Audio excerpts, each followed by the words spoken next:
Guys आम्ही मम्मीकडे गेलेलो आणि मम्मीकडे गेल्यानंतर बहिणीनं पाणीपुरीचा कार्यक्रम ठेवला होता. म्हणजे पुऱ्या बाहेरून आणलेल्या, पण पाणीपुरीचं जे पाणी वगैरे असतं ते सगळं तिने घरीच बनवलेलं. लाल चटणी, हिरवी चटणी वगैरे, आणि मस्त असं पाणीपुरीचा बेत होता. पाणीपुरी वगैरे खाल्ली आम्ही आणि त्यानंतर संध्याकाळच्या वेळेला आम्ही निघालो सनसेट बघण्यासाठी. ठीक आहे. या व्हिडिओमध्ये मी तेच सांगत चांदू मामा आहे. वाव की आपण कुठे बाहेर गेलो तर किती पैसे लागतात सनसेट. गाईज आम्ही मम्मीकडे आलो आहे आणि हा बघा सूर्यास्त होत आहे. सूर्यास्त बघायला आलो आम्ही.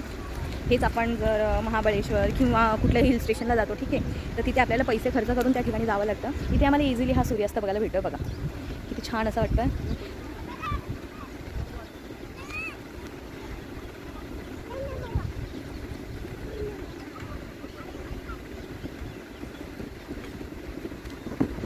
तर आम्ही हा सूर्यास्त बघत आहोत आता. म्हणजे मी पैसे खर्च करून ह्याच्यासाठी. हाय चांदू मामा कुठे आहे? वाव. हां, पैसे खर्च करून ह्याच्यासाठी बोलते कारण की आम्ही जस्ट महाबळेश्वरला गेलेलो आणि हॉटेलपासून आम्हाला जायचं होतं.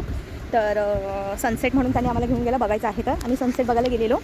तर आमची पर गाडी 700 रुपीज कॉस्ट लागलेली त्यावेळेला. ठीक आहे. ही गोष्ट आहे 2018 किंवा 20ची गोष्ट. हां, 2018ची असेल कदाचित, कारण 19मध्ये तर करोना आलेला. 18ची गोष्ट आहे. म्हणून म्हटलं कुठे बाहेर आपण हिल स्टेशनला गेलो तर आपल्याला पैसे देऊन तो सनसेट बघायला मिळतो. इथे बघा फ्री ऑफ कॉस्ट. चला तर एकदा फायनल सनसेट दाखवला आणि बघितलं आम्ही. त्याच्यानंतर घरी निघालो. नव्या येण्यासाठी काही रेडीच नव्हती, कारण तिला इकडून इकडे पळायला खूप मजा वाटत होती, म्हणून तिचं तेच झालं होतं. घरी आलो, बाजूला एक गाणे वाजत होते, तर नव्याचं काय डान्स करणं चालू आणि आमचंही त्याच्यासोबत चालू झालं डान्स करणं. मग त्यानंतर नव्याला ॲक्टिंग करायला सांगितलं. बसंतीन कुत्तो के सामने नाचना. तर हे आमच्या मॅडमची पण मस्त ॲक्टिंग चालू आहे करण्यासाठी. खूप मस्ती मजा केली.